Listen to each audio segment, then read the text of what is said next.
gracias por hacer el esfuerzo de acercarme y de encontrar el aula del murillo, que como sois tantos y tantas, pues no hemos tenido otro remedio que venirnos aquí para que pudiéramos jugar. Para mí es la verdad que es una satisfacción poder presentar esta actividad por 2 días, ¿no? Por una parte, como miembro del equipo, es una satisfacción poder traer una experiencia real, creo que única, ya lo he dicho en el contexto de las clases, creo que es una suerte y un privilegio celebrar hoy aquí esta actividad, y también como profesora, ¿no? Tenemos aquí hoy este encuentro con don Luis Azcárate, que nos va a contar su experiencia en la Institución Libre de Enseñanza, y creo que es una actividad que nos puede permitir reflexionar sobre cuál es el modelo de educación que queremos, no solamente en el marco de nuestra asignatura, sino también como proyecto. Y bueno, no quiero decir nada más, quiero ya darle el paso a la palabra para que creo que en primer lugar hable Pablo Delgado, que nos cuente un poquito cómo ha surgido esta experiencia, y después nos va a hablar de la coordinadora de la asignatura. No, mira, somos muchos para hablar y lo que tenemos que escuchar es a don Luis, ¿no? Yo me uno al agradecimiento de que hayáis venido aquí, os podáis compartir este rato con nosotros, y especialmente a don Luis, que ha sido muy entusiasta a la hora de venir, ¿vale? Y ese entusiasmo es un orgullo también para nosotros. Don Luis Azcárate dice es ingeniero y está aquí con nosotros porque fue una antigua alumna de la Institución Libre de Enseñanza. Y a mí me encanta cómo ha surgido esta actividad, porque ha surgido de vosotros, ¿vale? Leyendo la actividad No es verdad, el manifiesto pedagógico, psicopedagógico No es verdad, sobre la situación actual de la enseñanza en España, de la educación en España, la educación escolar en España. Pablo leyó, con el que comparto las clases, leyó el catálogo de Institución Libre de Enseñanza y dijo, me suena, pues lo sé yo, y mi tío abuelo fue un alumno, entonces, bueno, pues don Luis Azcárate, además es sobrino nieto, sí, de Gumersindo, de don Gumersindo Azcárate, que junto con don Francisco Giner de los Ríos y Salmerón crearon la Institución Libre de Enseñanza. Entonces le hemos pedido que por favor que viniera y que compartiera con nosotros este rato, este momento, para contarnos cómo era la Institución Libre de Enseñanza, cuál fue su experiencia y cómo ha influido en él, y para que podáis tener un contacto con él y sea una charla agradable y le podáis hacer las preguntas que creáis oportunas, ¿vale? Entonces nada más, que a quien tenemos que escuchar es a don Luis. Entonces don Luis, cuando quiera. Pues nada, buenos días. Esto se oye a través de... Este es el peligro de los micrófonos abiertos, ¿no? Bueno, en efecto, primero quiero agradecer a las profesoras Lucía y Rosario el haberme invitado. Para mí, pues, es una gran alegría poder hablar con ustedes de la Institución Libre de Enseñanza, donde yo, pues, casi eché mis dientes, porque estuve desde párvulo hasta la última clase, que era la 7ª clase, que ya dejó de darse clases en la institución cuando empezó la guerra. Y quería expresarles un poco cómo pienso darles a conocer mis experiencias, y si ustedes quieren que se lo diga con una palabra algo cursi, exacta pero pedantuela, les diré mis vivencias. Entonces, antes de entrar en las vivencias, quería explicarles brevemente cómo estaba España cuando surgió la Institución Libre de Enseñanza. Y quería hacerlo ayudándome de un poeta, paisano de ustedes, sevillano, alumno de don Francisco y alumno de la Institución Libre de Enseñanza, y que describió en la síntesis que permite la poesía, pues en realidad la España o las Españas que existían en el momento en donde llegó a plantearse la necesidad de la Institución Libre de Enseñanza. Yo no sé si saben de quién estoy hablando, a lo mejor lo aciertan. Esta persona, alumna de la Institución Libre de Enseñanza, nació en Sevilla y se llamaba Antonio Machado. escribió una poesía muy corta, en 2 partes, que voy a tratar de recitar, pero tengo aquí a Pablo, que en todo caso me puede hacer de apuntador. Entonces empieza así: ya llegó el español que quiere vivir.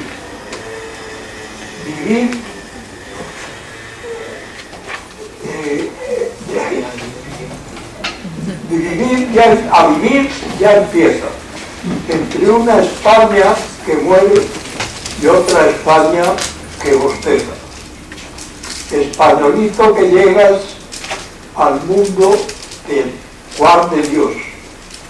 Una de las Españas puede hacerte adelante el corazón. Es útil lo del apuntador. Bueno, pues justamente para impedir esa situación de angustia, tanto por parte de una España, la muerte, tanto por parte de la otra, la institución surge para dar una nueva perspectiva a esta falta de perspectivas que tenía en general el pueblo y en este caso también la juventud española.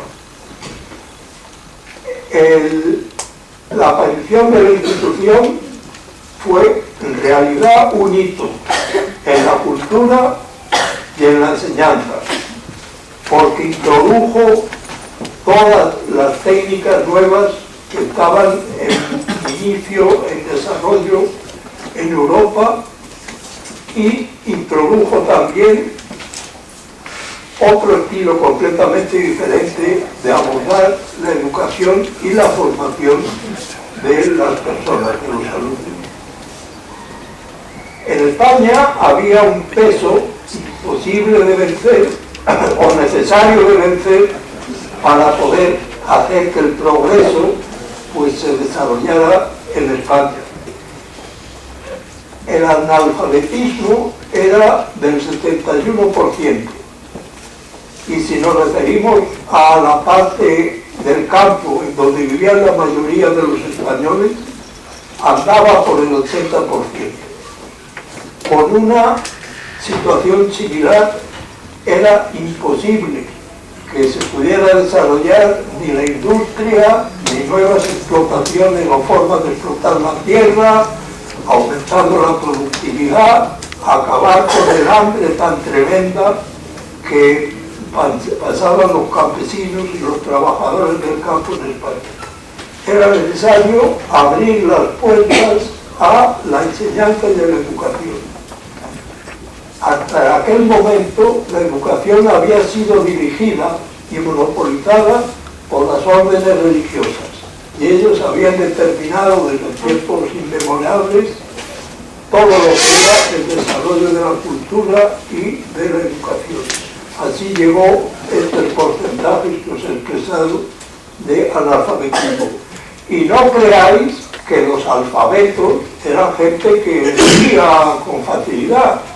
Esa era otra categoría, que se decía, no, es que este sabe leer de corrido, porque normalmente se leía balbuceando las palabras, prácticamente leyendo letra a letra, y eso se veía fácilmente, porque la gente lo que hacía era mover los labios.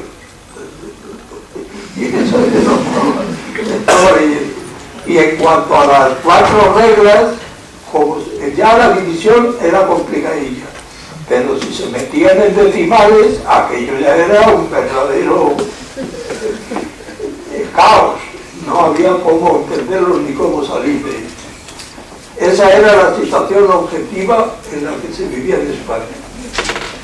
Y entonces ocurrió que en el año 1876 se creó la Institución Libre de Enseñanza, que, como he dicho, marcó un hito en antes y después de ella, marcó un hito en la historia de la cultura y de la enseñanza en España.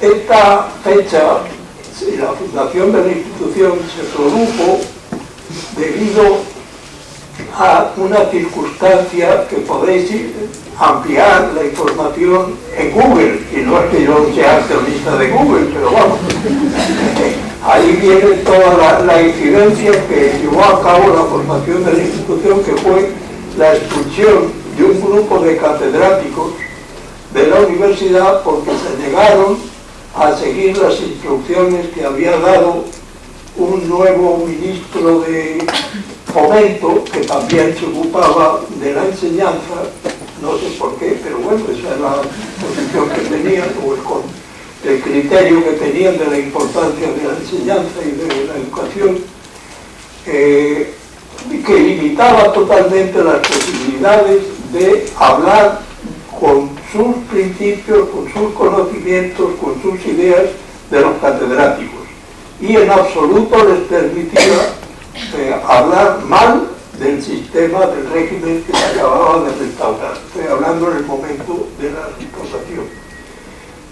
Entonces, como estos catedráticos se negaron a ello, pues fueron expulsados. Se expulsaron a Sal del Río, a Salmerón, a Azcárate, y a Fidel de los Ríos y a Castro, que también es un antiguo cura.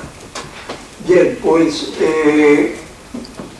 fueron a Cádiz deportados y tal, y decidieron, como he dicho antes, en ese año constituir la Institución Libre de Enseñanza, que atendía la universidad, es decir, los estudios universitarios que hacían lo que daban, lo que impartían los catedráticos expulsados, la segunda enseñanza y la primera enseñanza.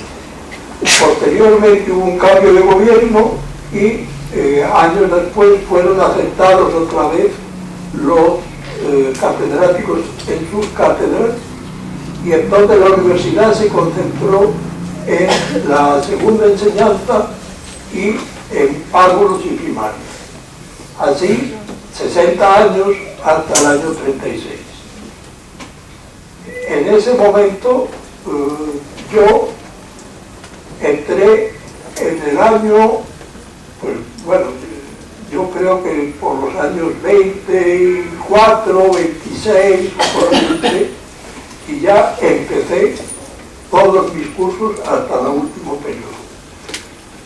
Quería destacar en lo que he dicho anteriormente la figura de don Francisco Ginés de los Ríos, también andaluz, paisano, nacido en Ronda, que cursó estudios en la Universidad de Granada y en Barcelona, y posteriormente en la de Madrid, donde accedió a la cátedra de Filosofía del Derecho.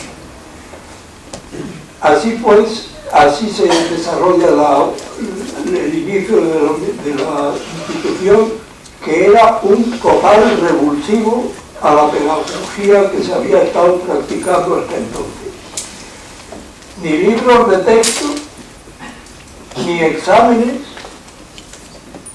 ni saberse la lección de memoria, ni separación de sexos en la educación,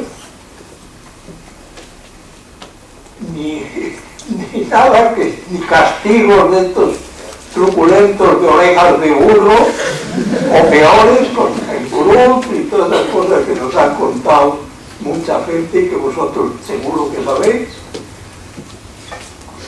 sino todo lo contrario.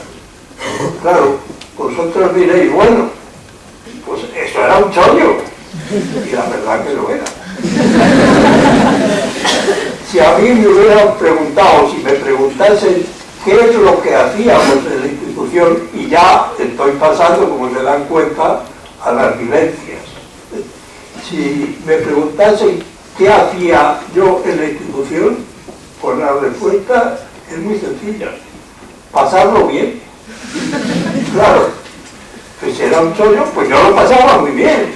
Y no es que no estudiara, y no es que no aprendiera, es que existía un entente, una fraternidad, un intercambio, una comunidad de funcionamiento y de digamos, de actitudes compartidas que a todo el mundo nos hacía pasar muy bien los tiempos de clase.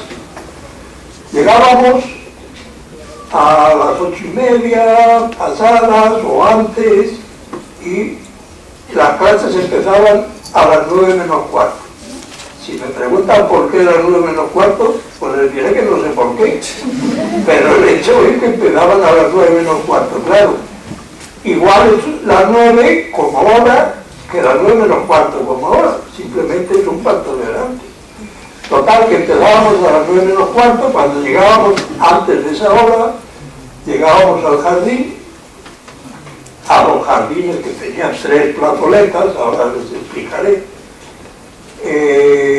Les saludábamos a los profesores, les dábamos la mano, buenos días, y nos íbamos a casa, digo a la clase, a dejar las mochilas, porque en aquella época se utilizaba mochilas, no como las de ahora, sino así como un poco parecidas a las del ejército, así como rectangulares, como un volumen rectangular, prisma. Y dejábamos las cosas en nuestro sitio y bajábamos otra vez al jardín, hasta que las palmadas nos indicaban que había que volver a clase. Subíamos a clase, cada uno, si soy pesado, me lo avisa. Volvíamos a clase, cada uno en nuestros asientos. Al lado tuyo tenías a lo mejor una chica, a lo mejor un chico, es decir, la institución practicaba totalmente la coeducación. Y pues empezaba el profesor a explicarnos, qué sé yo, por ejemplo, física. Pues empezaba, hoy vamos a hablar del movimiento uniformemente acelerado, soltaba la explicación. Si había una fórmula, la velocidad, cómo se calcula, pues la ponía en la pizarra, correspondiente tiza y tal, y nos explicaba que había algo que no se entendía. Pues levantaban la mano y decían, señor Rego, por ejemplo, pues yo no he comprendido bien esto, tal. Entonces el señor Rego o bien te lo explicaba o preguntaba a otro, decía, ¿tú has comprendido, Manolito? Pues sí, yo he comprendido esto. Pues ¿está aclarado? No. Pues a ver tú, fulanito, o él aclaraba directamente la pregunta. Es decir, se establecía lo que ahora se llama una red en donde cada cual o cada alumno participaba para solventar dudas o para hacer propuestas en cuanto a explicaciones. Pues esto era muy divertido, y también te hacía estar muy atento, porque a lo mejor te preguntaban y si estabas pensando en, que entonces también se pensaba en fútbol, pues te podía decir, pero bueno, no estás atento, te llamaba la atención, es decir, esa era una forma de transmitir los conocimientos en una red participativa de profesor y alumnos, o a través, si se quiere, de una red participativa de profesores y alumnos. Luego nosotros no teníamos libros, teníamos libros que podíamos consultar, cada uno el que quisiera, sino teníamos otra cosa muy importante, que era cuadernos. En el cuaderno tomábamos nota de lo que se decía en clase y después en casa elaborábamos en limpio las notas que habíamos tomado y explicábamos a nuestra forma y manera lo que habíamos aprendido. Esto nos obligaba a hacer un esfuerzo de memoria, porque teníamos que repasar ayudándonos con los borradores que teníamos, y un esfuerzo de síntesis, porque nos obligaba a expresar en el papel las ideas que habíamos comprendido sin irnos a los cerros de Úbeda, sino concretando exactamente lo que habíamos aprendido. Esta mecánica de absorción y luego de expresión y no servía después para repasar, pues evidentemente no era una forma, un medio, yo creo, muy eficaz de asimilar conocimientos y un medio también de que el profesor se diera cuenta si se habían o no asimilado, porque con cierta periodicidad nosotros entregábamos los cuadernos, nos los pedía a ti, a mí, al otro, y lo revisaba y daba una emisión, una opinión, emitía una opinión sobre lo que él había leído y hacía un comentario correspondiente a aclarar, si había que aclarar alguna duda, lo que fuera. Entonces, ustedes pueden preguntarse, porque otra cosa que no había era exámenes. Nunca nos examinaron. El profesor nos seguía personalmente nuestra evolución. Con el sistema de exámenes, pues nada, le largas un enunciado, a ver si resuelves en matemáticas, por ejemplo, este problema, acabó, y pues sí, no, lo has razonado bien, bueno, lo que sea. Pero con el sistema de no hacer exámenes, la forma de comprobar el conocimiento era a través de la participación en las clases de cada uno, a través de la participación de cuando te llamaban al encerado, cómo te desenvolvías y cómo explicaban lo que te preguntaba el profesor o los alumnos, y a través de la revisión de los cuadernos. Evidentemente, ustedes que son psicólogos o caminan hacia ese objeto, pues comprenderán que un profesor que tiene que evaluar sobre las bases que he descrito, pues tener el arma de la pedagogía o los métodos pedagógicos necesarios les puede ayudar. Son totalmente imprescindibles para poder tener, creo yo, vamos, yo soy ingeniero, no soy pedagogo, para poder tener una opinión objetiva sobre los alumnos. Porque al final de curso, los alumnos eran evaluados por el claustro de profesores que se reunían y determinaban qué alumnos estaban capacitados para pasar de una clase a otra. Y cuando empezaba el año, pues el profesor que te tocaba, de la asignatura que fuera, de lo que ya sabía quiénes eran, pues decía, Periquito, fulanito, tal, vais a quinta, o a cuarta, o lo que sea, a su inmediatamente superior. Y agarrabas tu mochila, tu historia, y te ibas para allá. Algunos quedaban. ¿Por qué? Pues porque no habían suficientemente aprendido. Y con eso había, digamos, un especial cuidado para ayudarles a que aprendiesen lo que les faltaba. Y era muy posible que pasado un mes o 2 meses, algunos de ellos pues pasasen a la clase superior. Es decir, todo era muy racional, muy lógico y muy objetivo, y sin coaccionar para nada el problema del estudio, sino ayudando y transmitiendo conocimiento. Libros, pues no teníamos, pero estoy mintiendo, porque si teníamos libros, ¿cuáles? Pues la gramática teníamos el epítome de la lengua española, de la Real Academia Española. Ahí pues leíamos los verbos, el pluscuamperfecto. Por cierto, a uno que era muy perfeccionista le llamábamos pluscuamperfecto.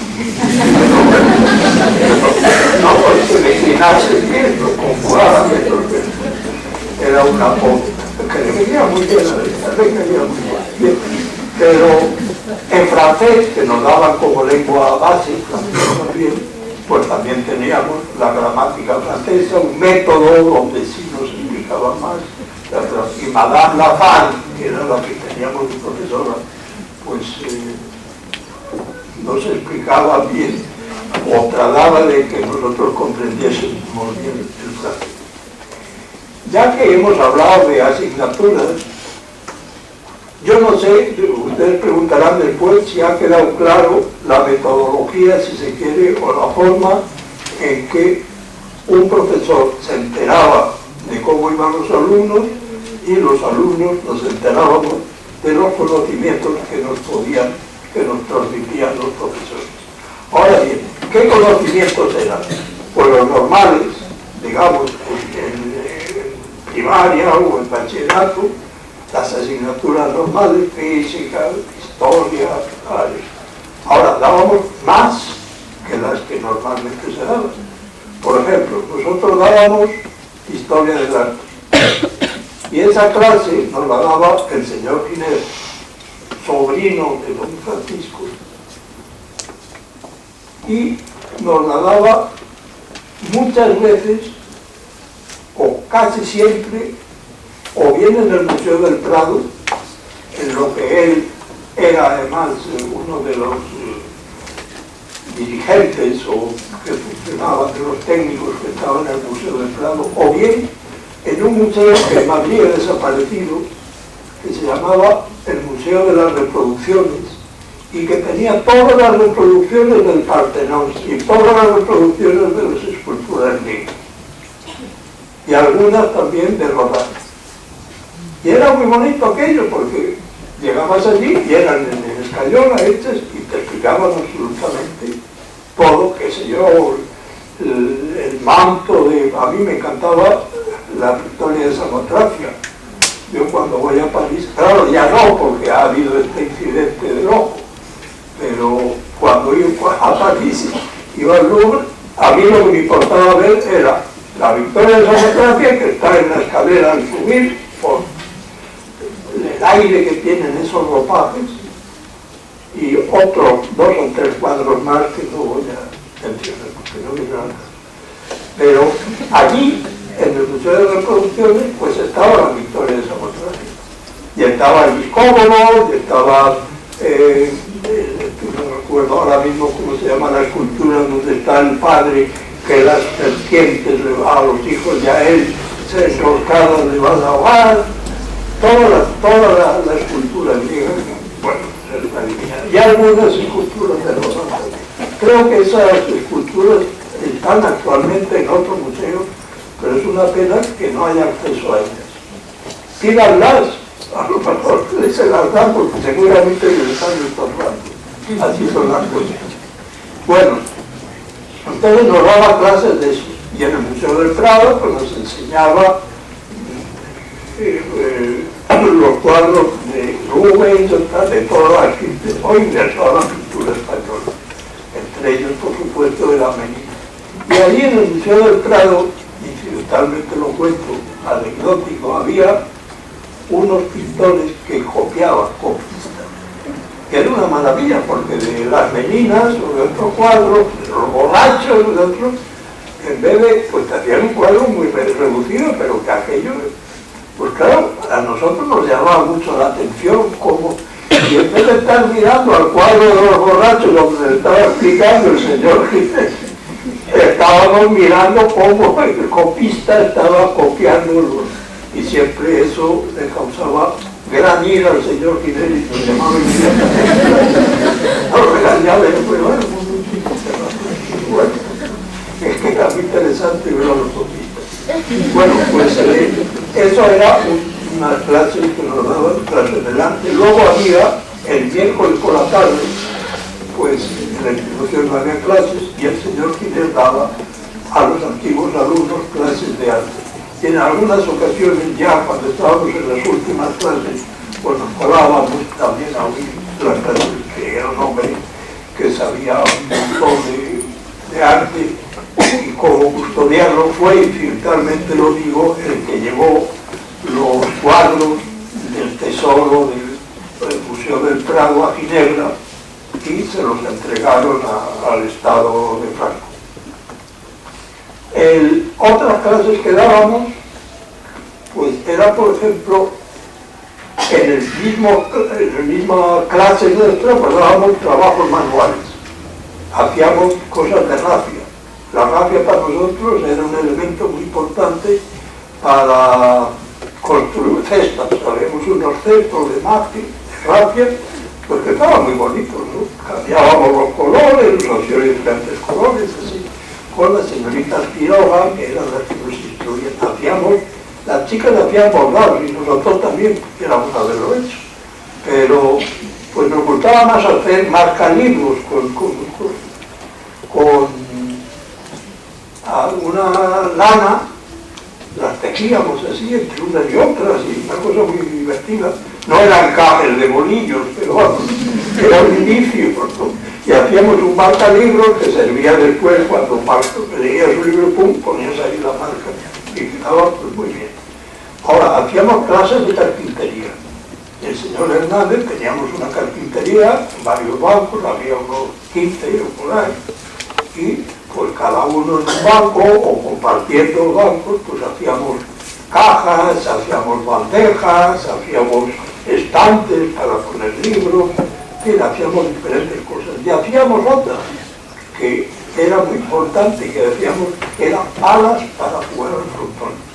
Teníamos un modelo de pala en un tablón de madera, claro, de pino, no de haya, como tenía que haber sido, un tablón de pino normal, de media pulgada, una pulgada. Pues trazábamos el contorno, cerrábamos, y lo limábamos y toda la historia, y a jugar al frontón con pala. Lo que pasa es que esas palas duraban muy poco, porque como no eran de madera suficientemente fuerte o dura, y nosotros le pegábamos de verdad, pues se acababa la mano. Pero bueno, esas clases nos enseñaban el cuidado que hay que tener al hacer las cosas para hacerlas bien. Y nos enseñaban también lo difícil que es hacer algo bien hecho. Porque cuando usted tiene que encajar bien una moldura de un lado por la otra para que quede a 90 grados en una caja y no se vea que hay una diferencia entre una de las partes que entran y la otra parte que también entra, pues es difícil hacerlo. Entonces hay que conseguirlo, limando bien, con cuidado, pero te enseñaba a saber hacer las cosas bien. Eso es muy importante en la vida profesional mía, por ejemplo, yo creo que en la vida de todos. El criterio de hacer las cosas bien, pues es muy importante justamente para hacer las cosas. Porque hay alguien que nos decía, si una cosa no está bien hecha, no está hecha. Porque las cosas se hacen no para que estén mal hechas, porque entonces son cosas mal hechas, sino para que estén bien, es decir, para que estén. Es decir, esa parte práctica también era muy importante en nuestra formación. Teníamos también clases de modelado. Ahí abajo el señor Vadillo tenía su taller de modelado, él era un experto escultor, vamos, nosotros hacíamos bajos relieves. Poníamos a lo mejor una hoja que cogíamos de la moneda o de tal. Entonces, pues el contorno, pues quitábamos a los lados, marcábamos los nervios, etc. Toda la historia, lo que era manualidad, era una forma de educación y esa se practicaba en una u otra forma en la institución.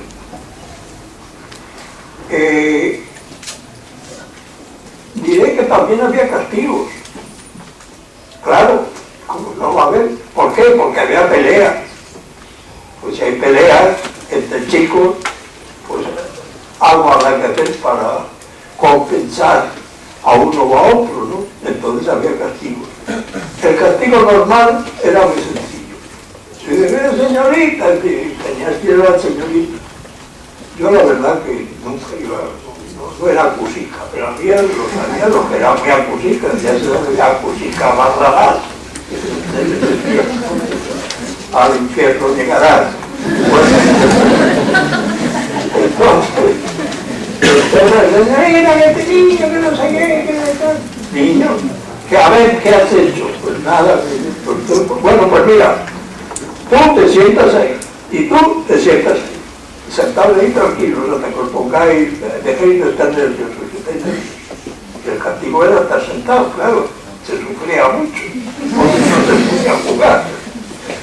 Otro, cuando la sala era ya de campeonato, pues entonces te mandaban a la secretaría. Yo confesaré que yo nunca he ido a la secretaría, pero algunas veces pues iba el niño a la secretaría, y claro, cuando salía de la secretaría, todos le rodeábamos y le preguntábamos, ¿pero qué ha pasado? ¿Qué te han hecho? Pues me han dicho, bueno, ¿por qué vienes? Pues porque la señorita tal o el señor tal me manda porque yo no sé qué, no sé más. Pues mira, vete a la librería, a la biblioteca, coges un libro, te sientas en esta silla y a leerlo. Y nada, me estaba leyendo un libro. Ahora sí, todos los libros de la biblioteca borrados, porque había que cuidar los libros. Todos los libros borrados, con un papel muy sencillo, estraza, creo que se llama tal, y los doblábamos nosotros, los borrábamos y aprendíamos a borrar. Todos nuestros cuadernos borrados, porque había que cuidar los cuadernos. Entonces nos enseñaban a que había que cuidar por las cosas que trabajábamos o que hacíamos. Y con los libros especialmente, nada de marcar el libro ni nada de eso. Entonces, luego había otros castigos. El mayor que yo tuve fue lo siguiente. Yo no sé si me estoy alargando. Tú cuando yo, porque esto de las meninges, te llevan a uno por caminos que a lo mejor son equivocados, ¿no? Entonces, tú me dices y yo inmediatamente o termino o vuelvo a la silencia, paso a otra silencia. Bueno, total, el mayor castigo que yo tuve fue el siguiente. Era un día final de curso y llegaron ecos, estaba en cuarta clase, y llegaron ecos que los de la séptima habían tirado las mesas y las sillas en medio del aula de la séptima clase. Y pues fuimos a ver, subimos allí por la escalera, que había una escalera metálica, nos asomamos y en efecto estaban las mesas tiradas y dijo, nosotros no vamos a hacer menos. Y entonces esos cuatro fuimos a la cuarta clase y tiramos sillas y tal, pusimos como los de la séptima. Y ya nos bajamos a la pista, tranquilos, a jugar. Está bien. Se enteró el señor Blanco. Los profesores se enteraron del desaguisado y entonces nos mandaron a clase, subimos a clase, se quedaron las sillas y las mesas sin poner en su sitio, de pie. Entonces preguntó el señor Blanco, ¿quién lo ha hecho? Entonces nosotros teníamos un principio en la institución, que no se podía mentir, y que no mentíamos, y yo sigo sin mentir, aunque algunas veces alguna mentira pierdo. Total, que levantamos la mano, 3 o 4, los que habíamos hecho la auditoría, y entonces el señor Blanco nos dijo, bueno, bien, los que habéis levantado la mano os quedáis en la clase, los demás os vais. Entonces nos quedamos nosotros solos. Ahora arreglar lo que habéis puesto mal. Arreglamos en silencio absoluto, las mesas, las sillas, las tablas, todo. Quedó perfectamente recogido y luego nos dijo, ahora os sentáis en vuestros asientos. Y fuimos religiosamente asentados en nuestros asientos, esperando que hubiera una bronca monumental, un castigo, bueno. Y él se sentó en su silla, al lado de un banco, y silencio. Pasó un minuto que para mí o para todos nos pareció larguísimo. Y silencio. Y al cabo a lo mejor de 5 minutos le dijo a una de las chicas que nos había acompañado en el desaguisado: te puedes ir. La chica cogió sus cachivaches y se largó prácticamente. Y así otro rato larguísimo. Y a mí se me parecía larguísimo. Pues a mí me tocó ser el último. Ya como, pues nada. Total, yo creo que estaríamos unos 15 minutos entre todos, ¿no? Pero, pues eso fue un castigo en donde no hubo ninguna palabra más alta que otra, ni ninguna palabra. Todo fue y fue tan efectivo que casi 90 años después, que eso es lo que estaba, yo tengo 90, pues sería 80 años después, pues me acuerdo. O sea que eran castigos efectivos. ¿Por qué? Porque te hacían reflexionar, te tocaban el amor propio, te hacían ver que te habías equivocado. Y no era la bronca típica: ¡ah, niño, qué tal! O el palmetazo, porque eso todavía se existía en aquella época. La palmada no he tenido, ¿no? No, era buscar un castigo racional, comprensible para el niño, y ya no para el niño, y que evitaba el crear tipos de resentimiento o de temor. Bueno, ya el tema castigo ya lo concluí. Ahora vamos a hablar de juegos. Si queréis, si os aburro de decir no, ya no. Bueno, los juegos eran muy importantes para nosotros. No, que no, deja hablar. Gracias. Esto era muy importante. Evidentemente, una de las cosas para jugar central era el frontón. Teníamos un frontón que os mandaré una cosa que he escrito todos los que me han pedido para... Pero bueno, os la doy y vosotros lo hay que hacer. Total, que el frontón requiere, yo no sé si vosotros habéis jugado al frontón o alguno ha jugado al frontón con pelota dura. Requiere una pelota dura para jugar bien, claro, a mano. Y también a pala, pero vamos, nosotros jugábamos a mano. Entonces, el frontón, ¿qué pasaba? Llegaba, no había pelota, entonces, bueno, pues mira, yo pongo 5 céntimos, yo pongo 3 céntimos, yo pongo 10. A lo mejor el que hacía la colecta se acercaba al profesor y le decía: señor tal, mire que me faltan 20 céntimos. Pero pues, entonces daba un real a lo mejor, ¿no? O a lo mejor decía: que no tengo suelto, ¿no? Que no tenía suelto, que era un tacaño. Pero bueno, total, que cuando reunías la cantidad necesaria, digamos una peseta, pues pedías permiso, salías y ibas al kiosco de la iglesia. El kiosco de la iglesia, bueno, diré que la institución está en Martínez Campos 14, no sé si os lo he dicho antes, si no lo digo ahora. Martínez Campos es una calle que va desde Castelar, en la Castellana, en Madrid, hasta la glorieta de la iglesia, se recta todo. El que vaya por Madrid, pues en el número 14 ahora no vayan porque es horrible lo que han destruido la institución. Bueno, eso no lo hago porque yo daba al kiosco de la institución.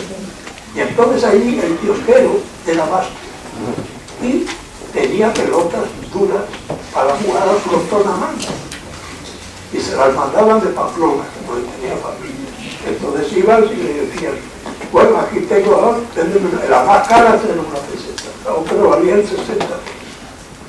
Pero las de la peseta eran unas pelotas preciosas, con un forro blanco, sin que se viera sin que se notase la postura, y tenían un bote. Ustedes han visto botar una pelota de pelotón para jugar a mano, pero qué bote más bonito. Tira, la pelota cae, otra vez, pues esa es la que elegían, por la que votaba bien. Entonces nos íbamos corriendo a la institución y empezaba la partida.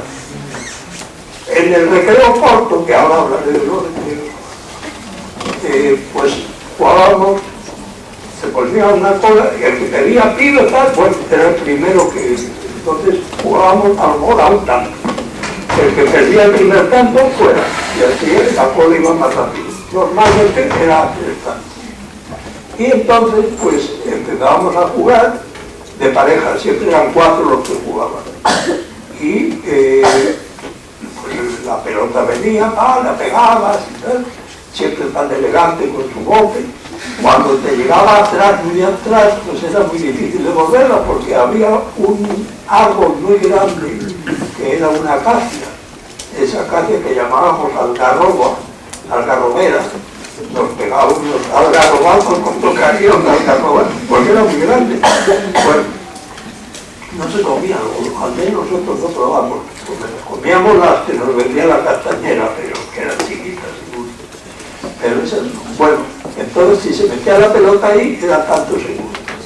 Y entonces, bueno, pues jugábamos y teníamos 100.000 trucos, y jugaba uno, jugaba otro. Por lo tanto, era un juego que nos enseñaba a respetar al contrario, porque no había alardes de decir, qué tío más malo, ¿no?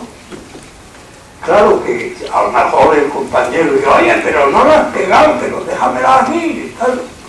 Siempre era malicioso de querer pegar todas las pelotas. Entonces, el juego era una forma, porque no había equipos, era una forma de intercambio y de amistad del conjunto de aficionados al frontón, que no eran todos los chicos, ¿no? Pero una buena parte, chicos y chicas, porque había cada chica que le pegaba cada más dura a la pelota que la pobre salía reando. Entonces, pues ese era un medio también de educar de una forma colectiva, de respeto al contrincante. Yo ahora se lo digo a mis nietas, que juegan mucho al baloncesto. Bueno, los habéis divertido. Pues les digo, el problema no es ganar, el problema es divertirse. Para eso se hacen los juegos, para divertirse y confraternizar y compartir. El sentido ese de compartir algo, pues es en la esencia de un buen juego. Y dice, sí, está muy bien, nos hemos divertido mucho, pero si ganamos nos divertimos más.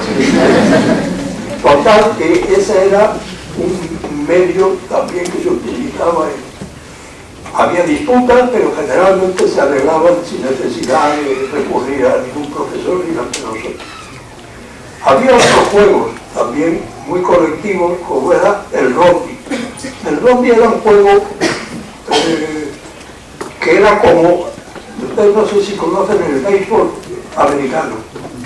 Bueno, no lo voy a explicar aquí luego. Total, que tienes que pegarle una pelota y si la cogen en alto, todo tu equipo pues tiene que salir fuera, ha perdido y sale fuera, y si la cogen, y si no la cogen y das una carrera y entras, pues ya estás libre. Y según las carreras, pues ganas.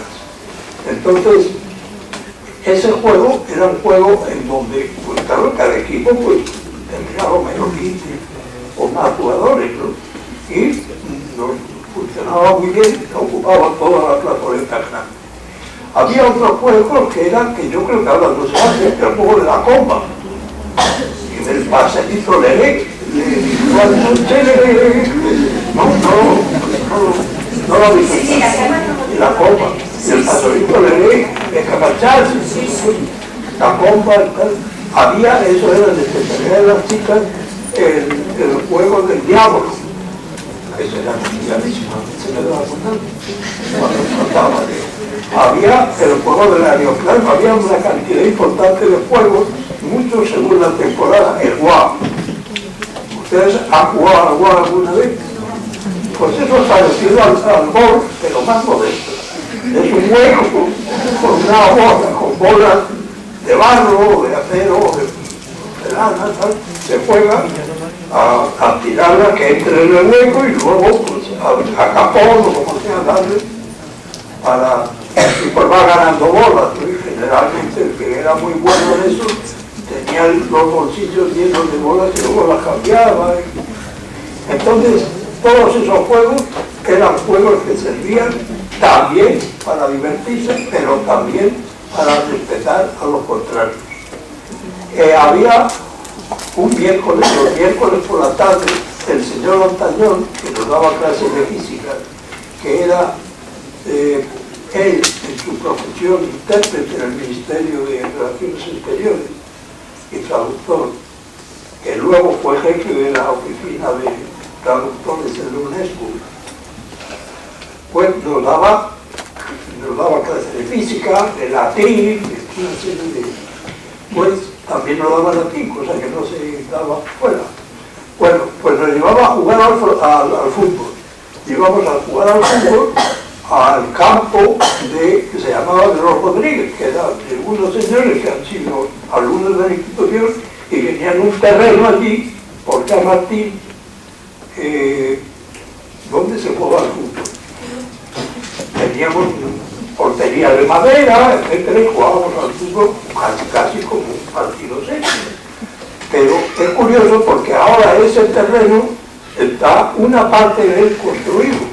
Y como son terrenos contiguos a otros que había de gente de la institución que han prohibido en el testamento que se construyera y sembraron olivos y otra serie de árboles, ahora ya eso es en el centro de Madrid y cerca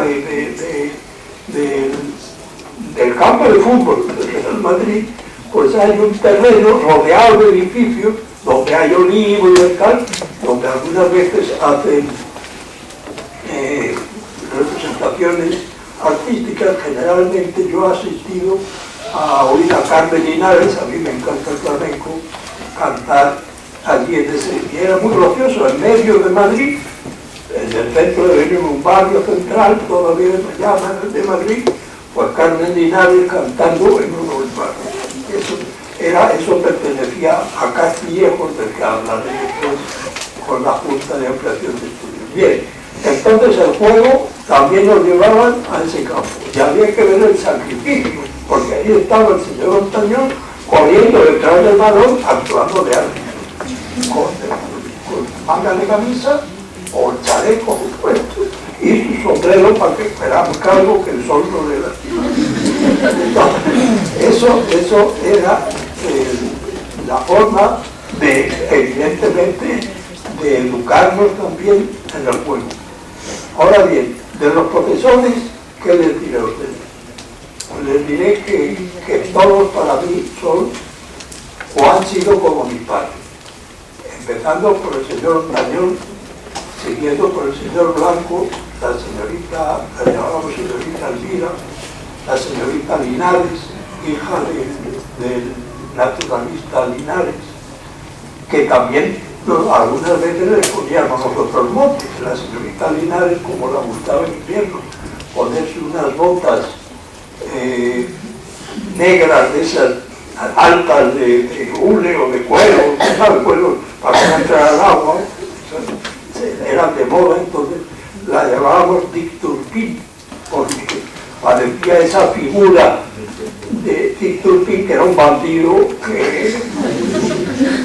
Dick Turpin era un bandido que salía en unas novelas que se publicaban por entrega y que salvaba a los pobres, una especie de ¿cómo se llama? El que protege a los pobres dando el dinero a los de los ricos, a los pobres. Robin Hood.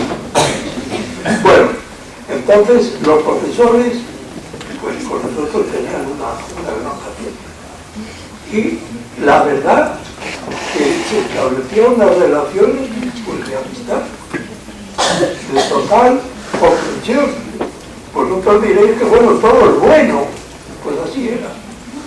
¿Qué lo vamos a hacer? Yo no recuerdo ningún profesor que dijera, uy, qué tío más pesado. Todos les teníamos mucho cariño y mucho respeto, nos explicaban la historia, nos explicaban las matemáticas y nos la enseñaban.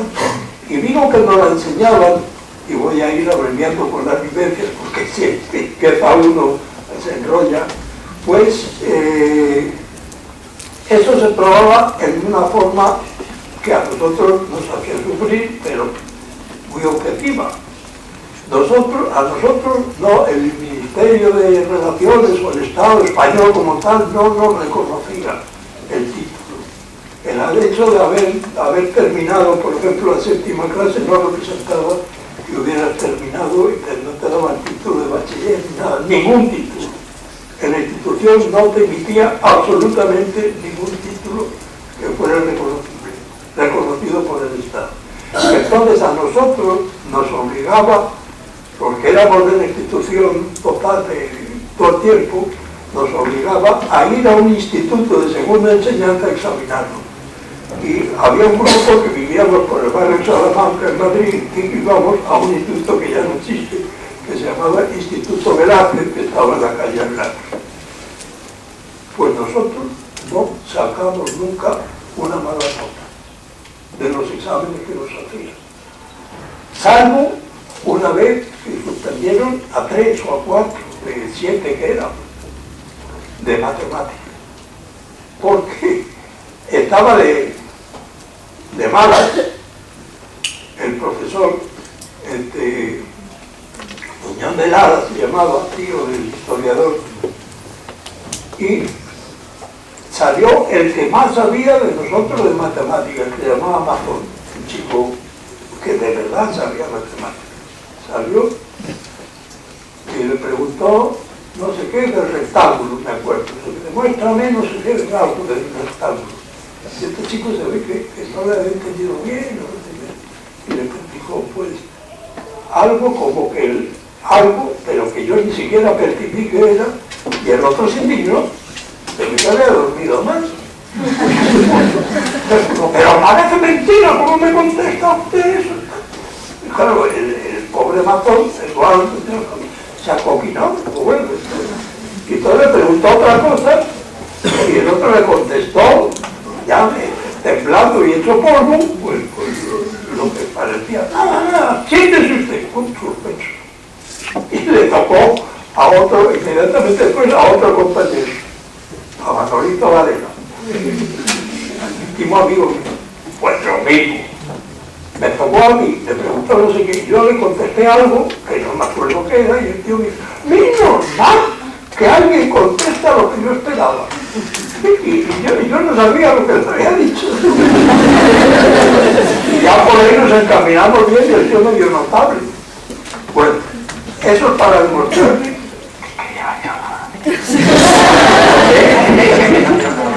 que que llevo una hora.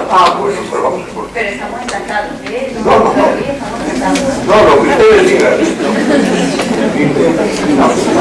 Una hora Bueno, total, que la cosa acabó, el examen, tal, entonces se presentaba en septiembre a aprobar, si no me en general siempre se aprobaba. Y sí, bueno, lo que hacíamos era actualizarnos un mes antes o 2 meses antes, cogíamos el programa de la asignatura y veíamos lo que sabíamos y tal. Es decir, que la forma de enseñar de la institución era una forma eficaz y era eficiente.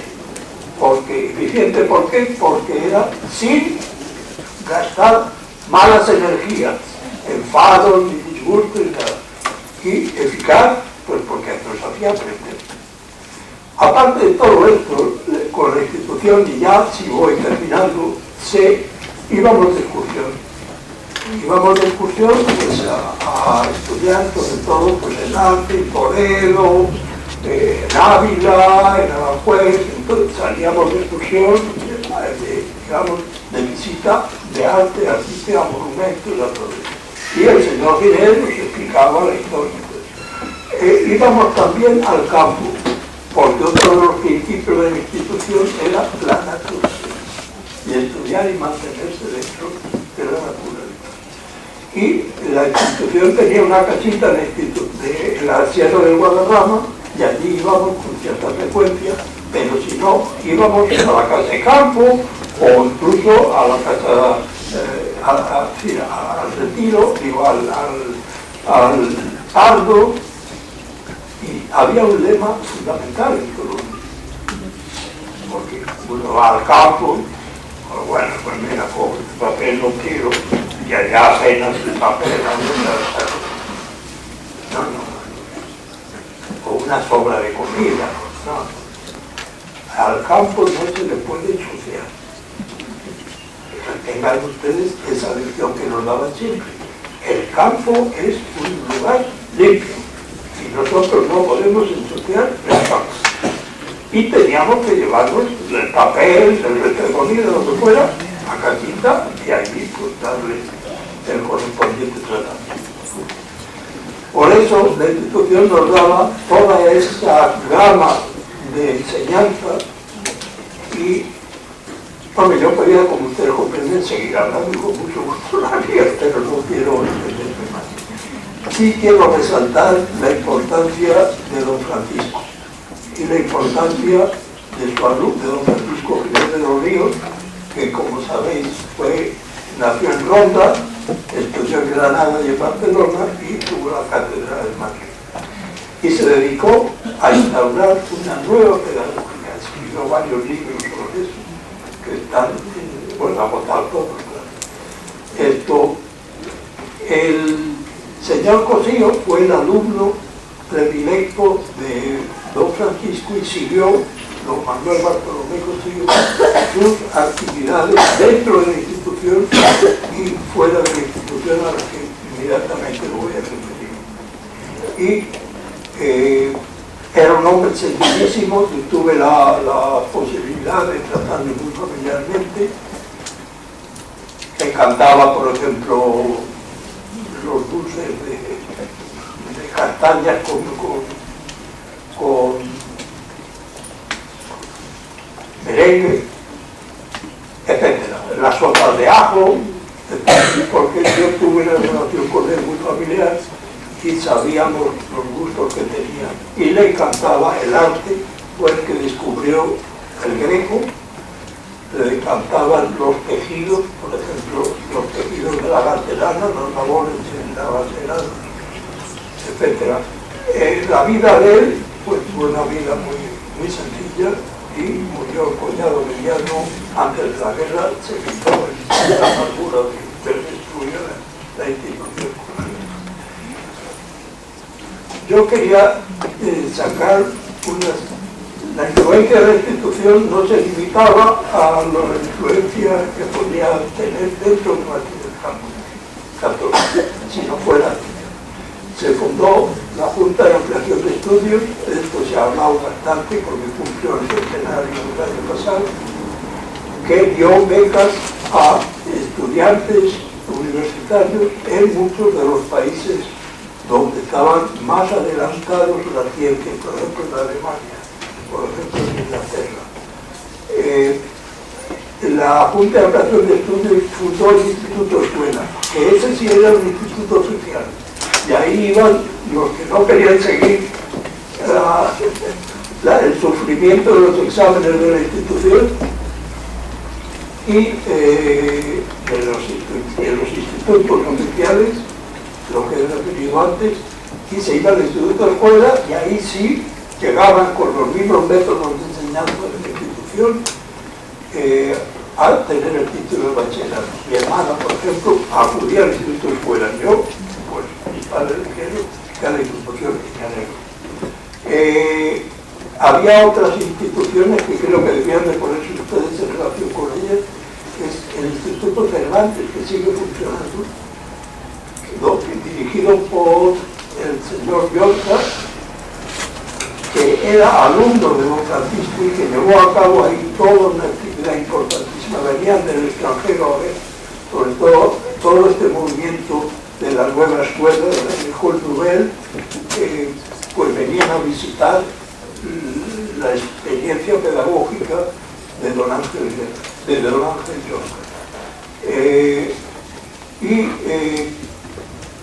En todo esto, en todas estas actividades, se fundó también la escuela, el Instituto de Física, que luego fue el Instituto de Rockefeller, donde trabajaban los Blas Cabreras. La institución fue un lugar donde se concentraron todo lo que valía en la intelectualidad de esta finales del siglo XIX y todo el siglo hasta la guerra, es donde se concentró el valor. Tenemos, pues, hombre, don Santiago Ramón y Cajal era miembro del círculo de la institución, íntimo amigo del antiguo marxismo. La residencia, perdón, también se fundó la residencia de estudiantes, se me olvidaba, que era un centro muy importante también de educación para los estudiantes que venían de provincias a estudiar en las facultades de Madrid y no tenían dónde alojarse. Ahí se creó todo un centro de enseñanza, de alojamiento, de hospedaje con cultura.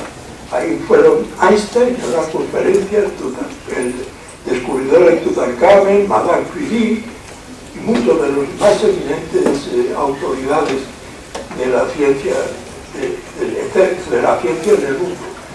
Es decir, no voy a seguirles, porque yo creo que esa información la pueden conseguir, digo, otra vez más en el Google. Y por lo tanto, quiero sacar una conclusión y quiero recitarles, les voy a recitar la última parte de la égloga a don Francisco Giner de los Ríos, también de Machado. Y dice: así enterad, amigos, su cuerpo en las montañas, en los azules montes del amplio Guadarrama. Allá hay barrancos hondos, llenos de pinos verdes, donde el viento canta. Su corazón repose bajo una encina casta, en tierra de tomillos, donde juegan mariposas doradas. Allí el maestro un día soñaba un nuevo florecer de España. Ese camino, el de un nuevo florecer de España, del que estamos muy necesitados, les toca recorrerlo a ustedes. Muchas gracias.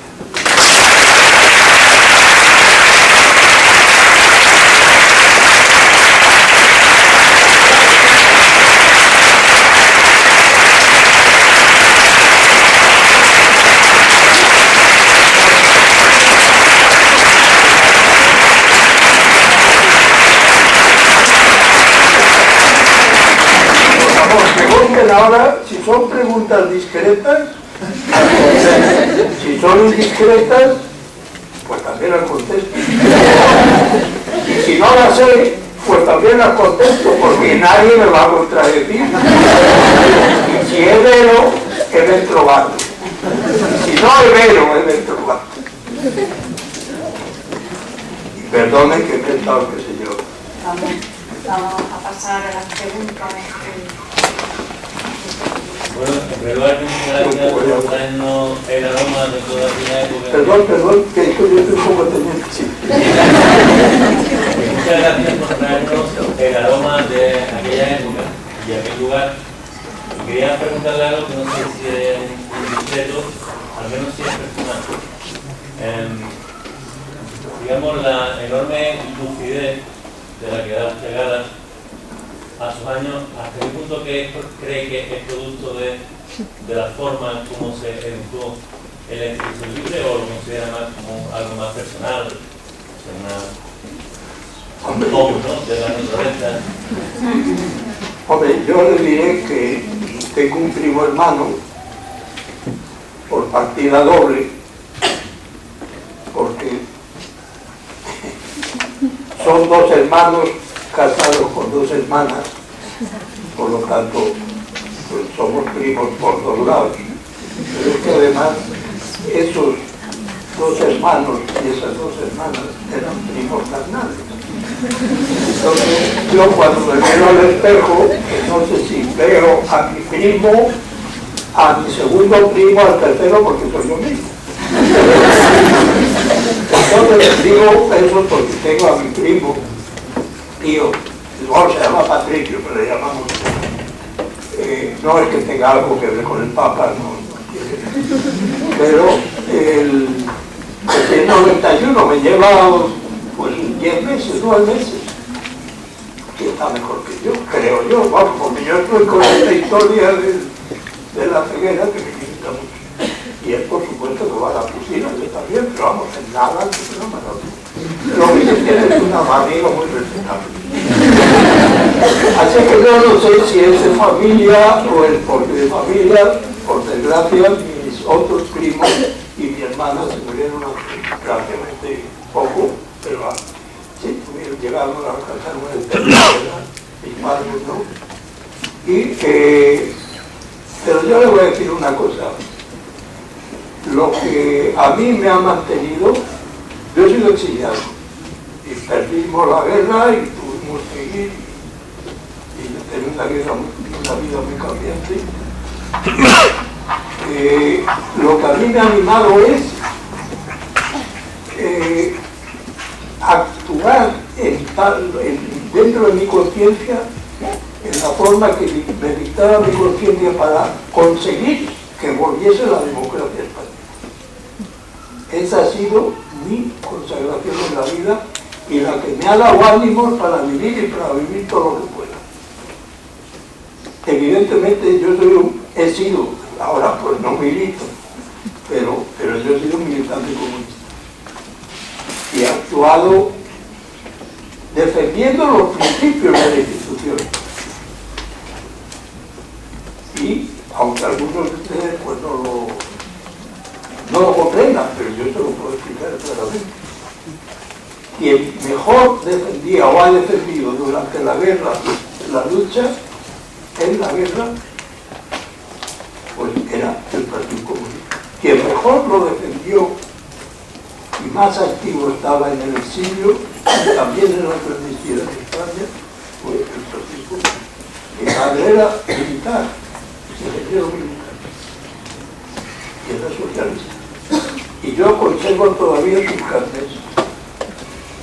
Y yo he vuelto desde el exilio hacia España en la época de Franco y he actuado en lo que yo podía actuar en contra del sistema. Claro, eso me costó que me detuviera desde. Pero eso es lo que me ha dado ánimo y ganas de vivir. ¿Por qué? Porque había un ideal. El ideal era realmente hacer algo que yo sentía que necesitaba el pueblo español, que era la democracia. Y en eso estoy. Por eso, aunque en la solución del problema del paso del régimen de Franco a la democracia, siempre mantuvimos la bandera o la idea de que teníamos que tener un sistema republicano, tener la Tercera República, el hecho de haber aceptado el sistema monárquico, a mí me costó mucho trabajo aceptarlo, pero comprendí que era una necesidad porque no teníamos los comunistas o las izquierdas suficientes fuerzas para haber impuesto la república. Y que de lo que se trataba, lo fundamental, la cuestión básica, era conseguir un régimen, un sistema de libertad democrático. Y eso, a pesar de sus defectos, a pesar de, con su evolución, se han demostrado, pero esa es la base. Y por eso yo creo que fue correcto aceptar la monarquía, aunque abandonamos la bandera, abandonamos el libro, abandonamos el sistema de la república, porque ganamos una constitución democrática. Eso es lo que queríamos. Y evidentemente muchas constituciones que han habido en la historia de España, si estudian el siglo XIX, verán la constitución Constitución de Cádiz, ahora se celebra el centenario y centenario, ¿no? Y la respetaban, y Fernando el séptimo que la ha dejado de respetar, la volvía a aceptar y decía, marchemos todos y yo el primero por la sede de la Constitución, etc. Pero esta Constitución yo creo que sí se va a respetar. Y en eso está, en a ver cómo se consigue que mejore y que se desarrolle la democracia. Porque es necesario que el progreso fluya en España. Porque ya está bien de sufrir. ¿Por qué el pueblo español tiene que sufrir tanto? Ya está bien. Claro, nos metemos en política, en eso, yo no voy a meterme desde todo a este tema, pero esa es la esencia de que le puedo decir que a mí me ha servido para actuar, para funcionar, para inspirar. Porque no renuncio a que en España haya culturas raudales, y no la hay. Y ustedes lo saben por el manifiesto y no la hay. Y todavía lo que la institución trató de formar, que era un hombre nuevo, que accediera a través de la cultura a una renovación total del Estado español, de la vida de España, que eso fue lo que aspiraba el grupo que fundaba la institución, pues no se ha conseguido. En parte se ha conseguido, en parte condicional. Pero aquí todavía no hay coeducación. Y la coeducación es una necesidad objetiva. No es que sea uno partidario o no partidario, es una necesidad objetiva, y ustedes lo saben, que son educadores y psicólogos, del desarrollo de la cultura. Y a mí me alegra que me acompañen pues dos señoras que son cargos importantes dentro de la administración y dentro de la universidad. Porque eso para mí es una alegría, porque viene a ser que la coeducación se está implantando también en la enseñanza. Y cuando dicen que la mayor parte de los alumnos universitarios son muchachas, pues no aplaudo, hasta por las orejas. Porque viva la coeducación y viva el desarrollo. Pero ¿por qué es necesaria la coeducación? ¿Cuánta gente no se pierde, valiosísima que sería, si, me refiero a las mujeres, si alcanzasen el nivel de educación de los hombres?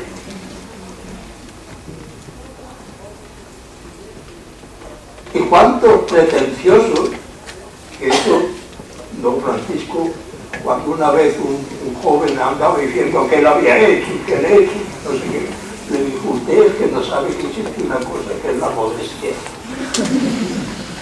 Que usted no ha hecho, han hecho, quizá otras personas, como usted también, pero han hecho.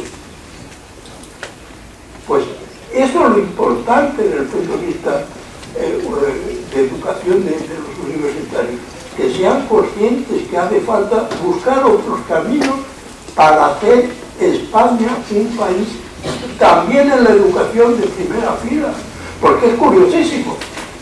Nosotros teníamos un 71% o más de analfabetismo, pero teníamos grandes escritores, como Pepe Caldón, como el que escribió La Regenta, como, bueno, ahora mismo, pues como Ramón, y grandes como Ramón Menéndez Pidal, historiadores y gente de la academia, presidente de la Academia Española, también gente culta como Menéndez Pelayo, ese del lado, digamos, del sistema, del oscurantismo, creo yo, del oscurantismo. católica. Nada más que leer la historia de los heterodoxos, pásenla por encima, un magnífico libro, pero magníficas mentiras. Bueno, yo no sé. Perdone que esto es que la aceptan, pues como están en parejas y todas unidas ahí, pues las ideas van unas a otras. Las neuronas. Yo no sé si he contestado acertadamente o no. Bueno, lo que me ha reforzado aquí es una enorme capacidad mantenida y crecida durante los años. La causa pues, posiblemente sea de un diverso tipo, pero ciertamente que las causas de su enorme lucidez con ya desde los 90, pues posiblemente, no sé, me da la impresión que esa tensión intelectual continua que se alimentó desde muy pequeño puede ser también un factor importante. Pues puede ser. Esa constante autocrítica, crítica, conocimiento, es todo un alimento natural para las neuronas y posiblemente ayuda a... Puede ser. Yo le digo a usted que hay muchas veces en mi vida que las neuronas no se han alimentado, porque yo no me alimentaba, porque yo estaba de loco.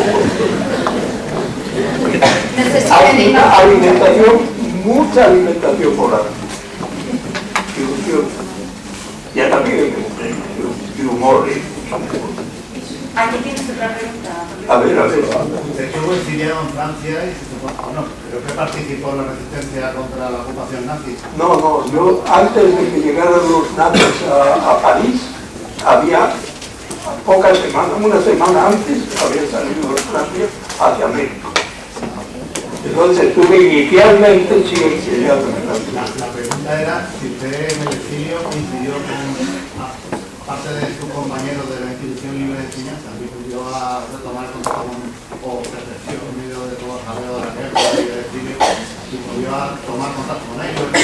Pues sí, pues mire, en Francia, en París, vivía José Giner, profesor nuestro, el señor Montañón, que estuvieron durante toda la ocupación en Francia, y yo tuve contacto en París con uno de los compañeros míos de la institución y de un equipo de fútbol que formamos nosotros, aparte, que se llamaba Minerva Fútbol Club. No sé por qué lo de Minerva, pero bueno.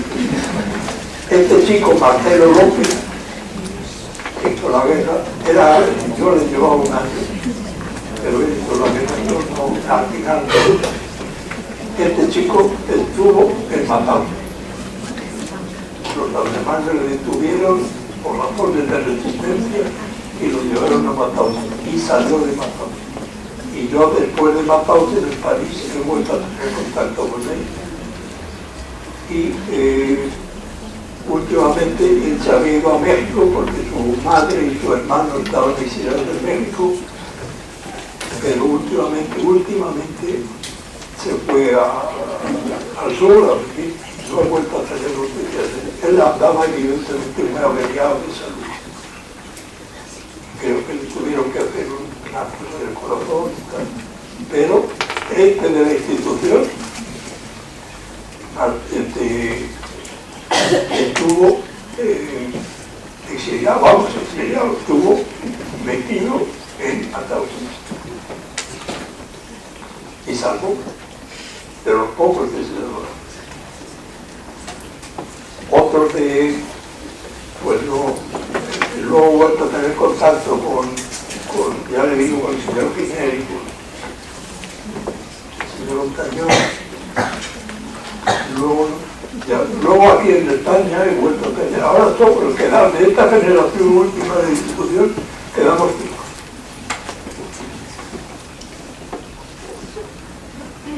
Todos ya muy averiados, pero bueno, no tanto.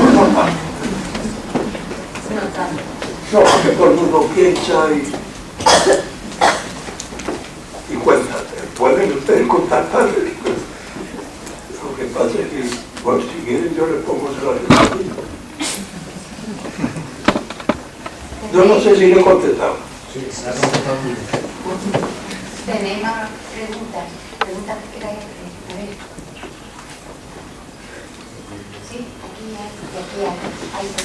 Deben de estar agotados. A mí me gustaría ahondar más en el tema del aspecto autónomo y sin ideología y laico de la institución. Por ejemplo, El acceso de... Autónomo. autónomo, laico y sin ideología de la institución. Ah. Por ejemplo, ¿se daba religión? No, no. Sí. Pero... Hombre, no se daba... voy a hacer... Se daba religión, no se daba la asignatura de religión. Se hablaba de religión y en la historia y se explicaban las diferentes religiones. Y no se objetaba ninguna religión. Será laico. O si se quiere, menos radical, si se quiere, libre pensador. Cualquiera persona que pensase como pensase en el aspecto de religión, era respetada. Le diré que el punto mencionado en varias ocasiones al señor Ginés de los Ríos, Pepe Ginés, que nos daba clases de arte. Este señor era profundamente católico. Y sus padres también, que era primo de Don Francisco. Y este señor, cuando se proclamó la República, pues, hombre, llegó Joaquín, que era hijo de un señor que trabajaba en correo, un empleado de correo, que había sacado la bandera republicana en la clase, al balcón de correo, pues creo que eran las 4 de la tarde o por ahí, y Joaquín, la madre de Juan, total que se lo dijo, y estábamos esperando las clases del señor Jesús, que era de arte y nos iba a dar clases de arte. Y Joaquín llegó a la clase y dijo que se ha proclamado la República y tal. Abrió la puerta así, como si lo estuviera abriendo la tercera clase, ¿no? Que se ha proclamado. Y todo, pues era un motivito para empezar a gritar y dar saltos y brincos. Pero claro, nosotros dábamos blancos, saltos y brincos, pero no en una clase. Pero ya pues allí. Y llegó el señor Ginés, hecho un basilisco, y le cogió al primero que agarró y lo sentó en su sitio y dijo silencio, y puso una voz como jamás yo he oído ponerse, y puso silencio y dijo: en esta casa, me acuerdo perfectamente las palabras, no se hace política. Bueno, nosotros celebramos la República, pero como podíamos hacer, evidentemente en todo ese periodo, en todo ese tiempo, el tema República pues estaba en la boca de todos. Pero le echó una bronca como yo jamás. Nos sentó a todos a su sitio, te sentaba y empezó a explicar, no sé si el románico o algo parecido. Es decir, que en la institución no se permitía hacer ninguna actividad de tendencias políticas, por ejemplo. Aunque el señor Cotillo fue en un momento determinado en Madrid elegido, yo creo que era compromisario dentro del Partido Socialista y ganó la plaza a Primo de Rivera. Y el señor Cotillo fue nombrado ciudadano de honor de la República. Ahora, dábamos clase de religiones, o en la historia se explicaba la historia de las religiones, pero no aprendíamos el catecismo ni nada de eso, ni el catecismo, ni lo de Mahoma, más bien como un contenido de cultura, pero no exactamente, como un contenido de conocimiento. Aquí había otra pregunta. Teniendo en cuenta el sistema educativo que va asumiendo de todos nosotros, ¿qué consejo podría dar a nosotros los jóvenes para intentar conseguir los objetivos que se propuso en su vida? No, habla un poquito más alto y más despacio. Teniendo en cuenta que el sistema educativo en el que vivimos ahora, ¿qué consejo nos daría a nosotros los jóvenes para intentar conseguir el objetivo que en su día se propuso la institución de libre enseñanza? De tener cultura y reformar la educación. yo he entendido que qué deben de hacer los jóvenes para cumplir con los principios que defendía la institución. Sí, teniendo en cuenta la situación actual, ¿no? Claro, del sistema educativo. del sistema educativo. Pues yo diría que los jóvenes lo que tienen que, en cuanto al sistema educativo, pues yo, por lo que he leído, pues yo tengo el lector de pantalla y me lee, y ese manifiesto me lo leyó. Yo diría apoyar ese manifiesto. Yo no sé si ese manifiesto es conocido por ustedes, pero a mí me parece que ese manifiesto plantea la necesidad de democratizar la enseñanza, que la enseñanza sea una enseñanza seria y al alcance de todos. Yo suprimiría todo lo que es memoria. Ojo, que la institución se utilizaba mucho la memoria, porque una de las cosas que más nos enseñaban en la institución son las poesías. Yo el romancero, muchos de los romances no lo sé, vamos, no lo sabía. A lo mejor con un poquillo de tal, pues le puedo citar algunos. Por ejemplo, pero no solo romanceros, sino por ejemplo, fábulas. Le puedo citar una. Dijo la zorra al busto después de olerlo. Esta es de Samaniego, me parece que venía de Samaniego. Dijo la zorra al busto después de olerlo. Tu cabeza es hermosa, pero sin seso. Como es que hay muchos, que aunque parecen hombres, solo son bustos. Bueno, que nos enseñaba mucha poesía. O sea que no es que no utilizasen la memoria dentro de la enseñanza, sino al contrario. Lo que no nos enseñaban era el credo y el Padre Nuestro. Mejor. Yo no sé si hay alguna última pregunta. Uy, hay dos últimas preguntas y luego cerramos, ¿vale? Si os parece bien. Por favor. ¿Cuánto debemos dar en clase? ¿Cuántos alumnos en clase? Ah, sí, eso es una cosa que tenía que haber dicho y que se nos 20, 25. Eso le permitía al profesor tener un contacto muy directo. Por claro, que hubiera habido 50, pues no hubiera sido. Y eso también la cantidad de alumnos en clase daba posibilidad, daría posibilidad actualmente a aumentar el número de enseñantes, que es muy necesario para que se aprenda bien, y no limitarlo y suprimirlos. No, ese no es el camino. Que me lío. No. Yo quisiera saber Pues, si los criterios que se establecían a la hora de que el alumno continuara el curso o repitiera, y también se le permitía al alumno que a lo mejor aprendiera más rápido ascender de curso. Sí, igual que había criterios sobre los alumnos que debían repetir un curso y si había también posibilidad para aquellos que aprendían a lo mejor más rápido de pasar curso. Pues eso ocurría algunas veces, sobre todo eso ocurría cuando llegaba alguien nuevo que traía, digamos, otra formación, pues cuando este chico se veía que sabía mucho, que podía asimilar lo que estaba en la siguiente clase, pues se le pasaba para allá, porque si no, tenerle aburriéndose no era lo indicado. Eso se hacía, eso se hicieron. Yo ahora mismo no me acuerdo en qué caso, pero bueno, sí, el uno, Mitis.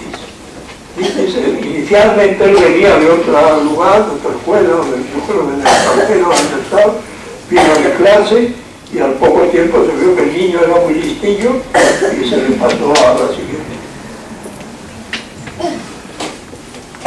Luego salió lo que salió, pero bueno. Hay una última pregunta. A ver. Ya, la última. Cuéntame. A mí me gustaría preguntarle si pudiera quedarse con una sola cosa de todo lo que le ha aportado la institución libre de enseñanza, con que ¿las más altas? Sí. Si usted pudiera quedarse solo con una cosa de la institución libre de enseñanza, de todo lo que le ha aportado, ¿qué elegiría? Quedarse con una cosa, ¿cuál elegiría? Si tuviera que quedarse con una sola cosa de lo que le ha aportado la institución libre de enseñanza, tuviera que decidir. Sí, sí. Yo diría dos cosas: la honestidad y la racionalidad. Que no decir verdad y que yo comprenda por razonamiento lo que me estén diciendo, que no me maneje. No sé si está claro lo que quiero decir. Sí, sí, sí. Es decir, el pensamiento para ser el medio de absorción del conocimiento, y yo decir la verdad, no mentir, decir la verdad, claridad, esto que dice ahora, no sé qué, pues no mentir y ser racional, porque si no se cae en lo fácil, se cae en lo no profundizar y se va, y eso es muy dado en la juventud, pues agarrarse consignas sensacionales. Y yo les voy a decir una cosa: aquí ha habido un problema muy gordo en Andalucía, el tema de los seres. Bueno, y ha habido gente que dice, pues entonces eso, vale. Pero el que haya un solo hijo, o muchos, o varios, no me quita a mí mis principios. Y si un determinado partido ha tolerado eso, pues lo que tiene que hacer es eliminarlo. Y ya está. Y que lo juzguen, y que lo castiguen, y que castiguen a todos los que hay que castigar. Pero eso no puede inhibirme a mí de defender mis ideas y de abstenerme, por ejemplo, en la votación. No. Porque a mí, un sinvergüenza, pues es mucho más débil que yo. Porque yo tengo un ideal y tengo unos principios. Y ese señor, pues se ha aprovechado de los principios, de lo que sea, y ya está. Pero lo que hay que hacer es desecharlo. Pero yo mantendré mis principios y actuaré como un ciudadano y no dejaré de votar. Votaré a quien me parezca más acertado, pero yo ejerceré mis principios. Yo no sé por qué he dicho esto.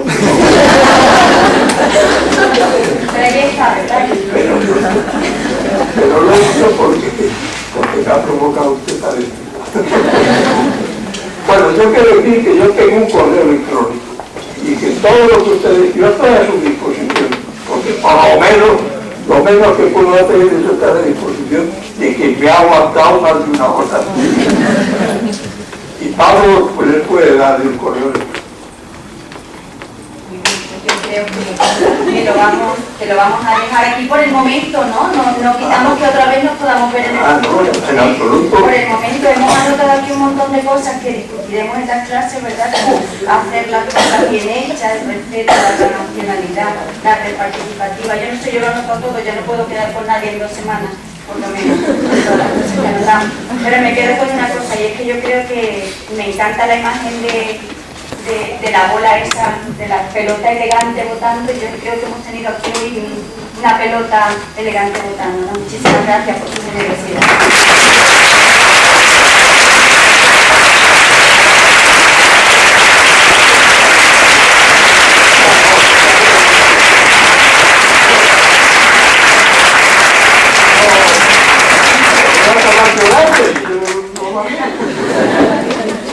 Vamos a llorar todos, que algunos también hay que... A ver si encuentro una buena persona. Pero ya no hay.